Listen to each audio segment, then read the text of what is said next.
Suku Baduy. Suku Baduy alias Sunda Baduy, dalam bahasa Baduy, orang Kanekes, orang Cibeo, atau kadang hanya sering disebut Baduy. Terkadang ditulis secara tidak baku sebagai Baduy, merupakan sekelompok masyarakat adat Sunda di wilayah pedalaman Kabupaten Lebak, Provinsi Banten. Populasi mereka sekitar 26 orang.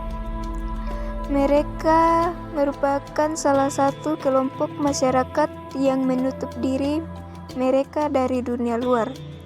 Selain itu, mereka juga memiliki keyakinan tabu untuk didokumentasikan, khususnya penduduk wilayah Baduy dalam.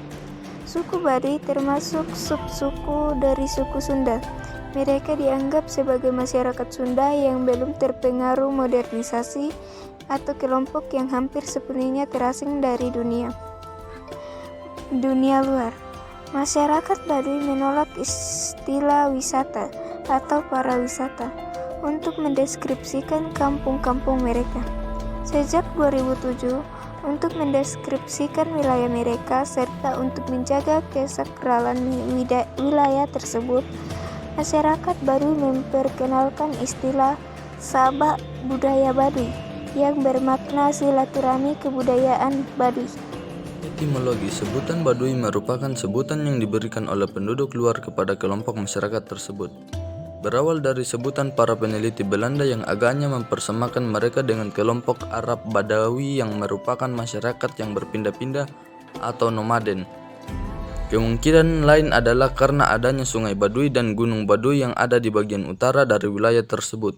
Mereka sendiri lebih suka menyebut diri sebagai orang Kanekes atau orang Kanekes, sesuai dengan nama wilayah mereka atau sebutan yang mengacu kepada nama kampung mereka seperti orang Cibeo. Wilayah suku Baduy bermukim di wilayah di Desa Kanekes, Kecamatan Lewidamar, Kabupaten Lebak. Permukimannya terpusat di daerah aliran sungai pada Sungai Ciujung yang termasuk dalam wilayah cagar budaya Pegunungan Kendeng. Mereka bermukim tepat di kaki Pegunungan Kendeng yang berjarak sekitar 40 km dari kota Rangkas Bitung. Wilayah yang merupakan bagian dari Pegunungan Kendeng dengan ketinggian 300-600 meter di atas permukaan laut atau DPL tersebut mempunyai topografi berbukit dan bergelombang dengan kemiringan tanah rata-rata mencapai 45% yang merupakan tanah vulkanik di bagian utara, tanah endapan di bagian tengah, dan tanah campuran di bagian selatan. Suhu rata-ratanya di bawah 20 Celcius. 3 desa utama Kanekes dalam adalah Cikeusik, Cikertawana, dan Cibeo. Bahasa yang mereka gunakan adalah bahasa Sunda dialek Baduy.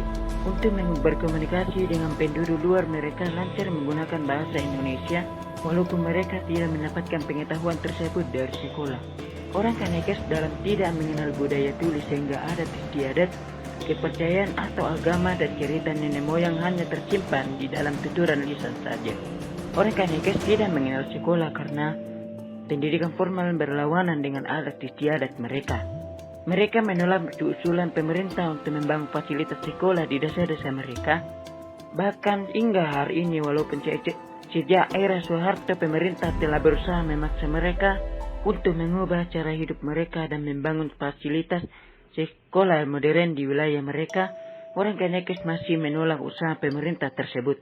Namun masyarakat Kanekes memiliki cara sendiri untuk belajar serta mengembangkan wawasan mereka hingga sepadan dengan masyarakat di luar suku Baduy.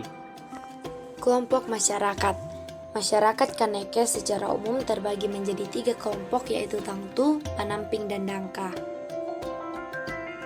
Kelompok Tangtu adalah kelompok yang dikenal sebagai Kanekes dalam atau Baduy dalam, yang paling ketat mengikuti adat, yaitu warga yang tinggal di 3 kampung, Cibeo, Cikertawana, dan Cikeusik. Ciri khas orang Kanekes dalam adalah pakaiannya berwarna putih alami dan biru tua, serta memakai ikat kepala putih. Mereka dilarang secara adat untuk bertemu dengan orang asing. Kanekes dalam adalah bagian dari keseluruhan orang Kanekes.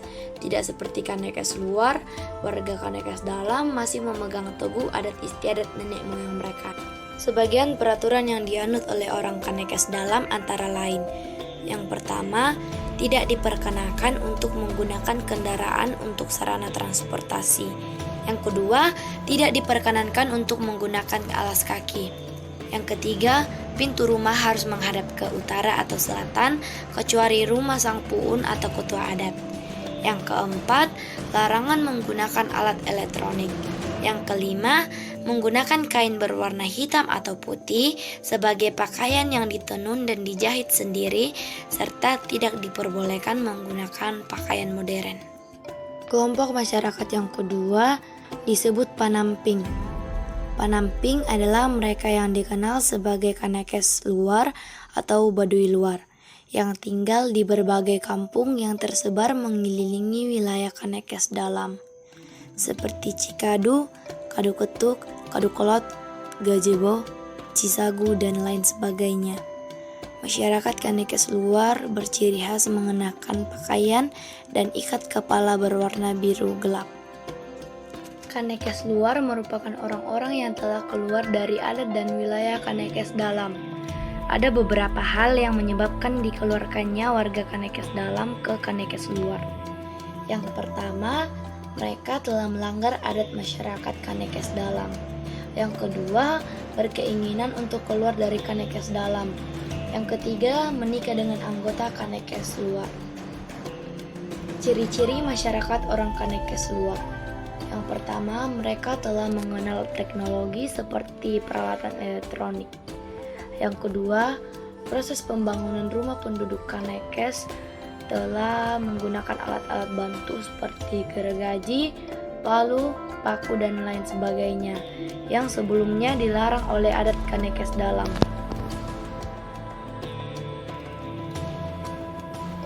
Yang ketiga, menggunakan pakaian adat dengan warna hitam atau biru tua, yang menandakan bahwa mereka tidak suci.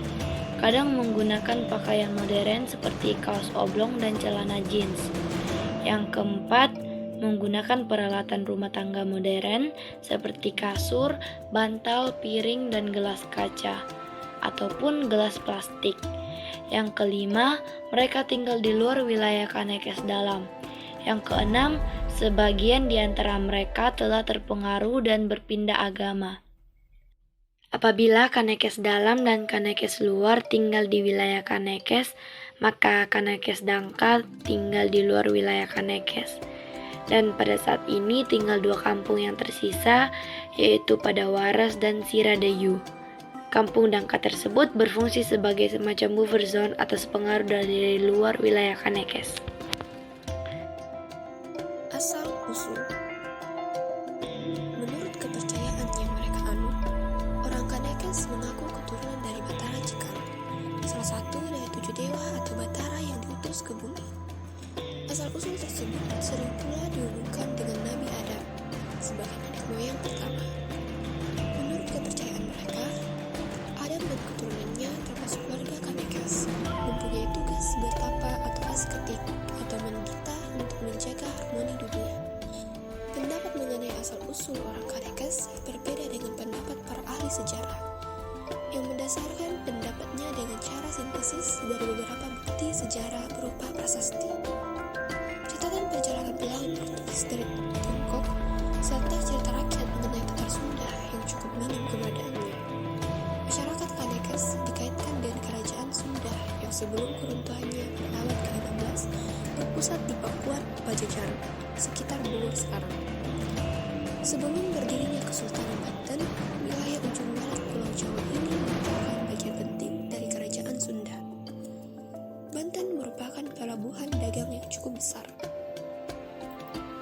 Sungai Ciujung dapat dilayari berbagai jenis perahu dan ramai digunakan untuk pengangkutan hasil bumi dari wilayah pedalaman. Dengan demikian, penguasa wilayah tersebut yang disebut sebagai Pangeran Pucuk Umun menganggap bahwa kelestarian sungai perlu dipertahankan. Untuk itu, diperintahkanlah pasukan tentara kerajaan yang sangat terlatih untuk menjaga dan mengelola kawasan berhutan, lebat, dan berbukit di wilayah Gunung Kendeng tersebut. Keberadaan pasukan dengan tugasnya yang khusus tersebut tampaknya menjadi cikal bakal masyarakat Kanekes yang sampai sekarang masih mendiami wilayah hulu sungai Ciujung di Gunung Kendeng tersebut. Perbedaan pendapat tersebut membawa kepada dugaan masa lalu, identitas dan kesejarah mereka sengaja ditutup, yang mungkin adalah untuk melindungi komunitas Kanekes sendiri dari serangan musuh-musuh Pajajaran. Van Trich, seorang dokter yang pernah melakukan riset kesehatan pada tahun 1928, menyangkal teori tersebut. Menurut dia, orang Kanekes adalah penduduk asli daerah tersebut yang mempunyai daya tolak kuat terhadap pengaruh luar. Orang Kanekes sendiri pun menolak jika dikatakan bahwa mereka berasal dari orang-orang pelarian dari Pajajaran Sunda. Ibu kota kerajaan Sunda. Menurut Dana Saraswita dan Jati Sunda, orang Baduy merupakan penduduk setempat yang dijadikan mandala atau kawasan suci secara resmi oleh raja.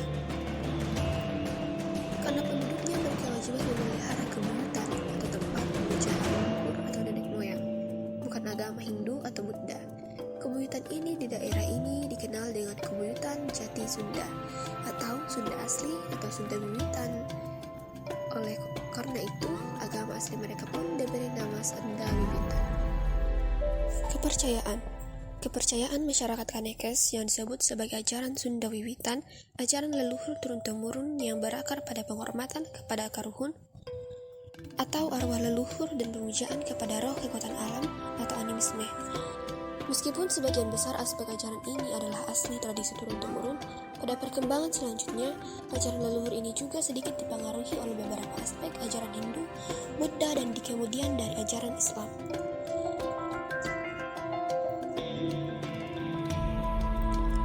Bentuk penghormatan kepada roh kekuatan alam ini diwujudkan melalui sikap menjaga dan melestarikan alam, yaitu merawat alam sekitar, gunung, bukit, lembah, hutan, kebun, mata air, sungai, dan segala ekosistem di dalamnya, serta memberikan penghargaan setinggi-tingginya kepada alam dengan cara merawat dan menjaga hutan larangan sebagai bagian dalam upaya menjaga keseimbangan alam semesta. Inti kepercayaan tersebut ditunjukkan dengan adanya pikukuh atau ketentuan adat mutlak yang dianut dalam kehidupan sehari-hari orang Kanekes. Isi terpenting dari pikukuh atau kepatuhan Kanekes tersebut adalah konsep tanpa perubahan apapun atau perubahan sesedikit mungkin. Lojur henteu benang dipotong, pendek henteu benang disambung, atau panjang tidak bisa atau tidak boleh dipotong, pendek tidak bisa atau tidak boleh disambung. Tabu tersebut dalam kehidupan sehari-hari diinterpretasikan secara harafiah di bidang pertanian. Bentuk pikuku tersebut adalah dengan tidak mengubah kontur lahan bagi ladang, sehingga cara berladangnya sangat sederhana. Tidak mengolah lahan dengan bajak, tidak membuat terasering, hanya menanam dengan tugal, yaitu sepotong bambu yang diruncingkan. Pada pembangunan rumah, juga kontur permukaan tanah dibiarkan apa adanya, sehingga tiang penyangga rumah Kanekes seringkali tidak sama panjang. Perkataan dan tindakan mereka pun jujur, polos tanpa basa-basi. Bahkan dalam berdagang, mereka tidak melakukan tawar-menawar. Objek kepercayaan terpenting bagi masyarakat Kanekes adalah Arca Domas, yang lokasinya dirahasiakan dan dianggap paling sakral. Orang Kanekes mengunjungi lokasi tersebut untuk melakukan pemujaan setahun sekali pada bulan kelima, yang pada tahun 2003 bertepatan dengan bulan Juli. Hanya puun atau ketua adat tertinggi dan beberapa anggota masyarakat terpilih saja yang mengikuti rombongan pemujaan tersebut. Di kompleks Arca Domas tersebut terdapat batu numpang yang menyimpan air hujan.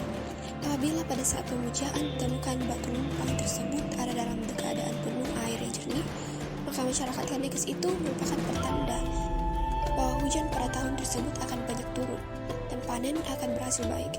Sebaliknya, apabila batu numpang kering atau berair keruh, maka merupakan pertanda kegagalan panen.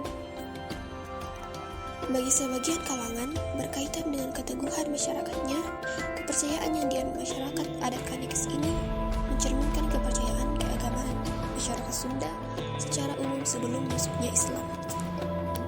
Pemerintahan. Masyarakat Kanekes mengenal dua sistem pemerintahan, yaitu sistem nasional yang mengikuti aturan negara Indonesia dan sistem adat yang mengikuti adat istiadat yang dipercayai masyarakat. Kedua sistem tersebut digabung atau diakurasikan sedemikian rupa sehingga tidak terjadi benturan secara nasional. Penduduk Kanekes dipimpin oleh kepala desa yang disebut sebagai jaro, pemerintah. yang ada di bawah camat, sedangkan secara adat tunduk pada pemimpin adat Kanekes yang tertinggi yaitu Pu'un. Pemimpin adat tertinggi dalam masyarakat Kanekes adalah Pu'un yang ada di 3 kampung Tangtu. Jabatan tersebut berlangsung turun-temurun, namun tidak otomatis dari bapak ke anak, melainkan dapat juga kerabat lainnya. Jangka waktu jabatan Pu'un tidak ditentukan, hanya berdasarkan pada kemampuan seorang memegang jabatan tersebut. Mata pencaharian. Sebagaimana yang telah terjadi selama ratusan tahun, maka mata pencarian utama masyarakat Kanekes adalah bertani padi huma.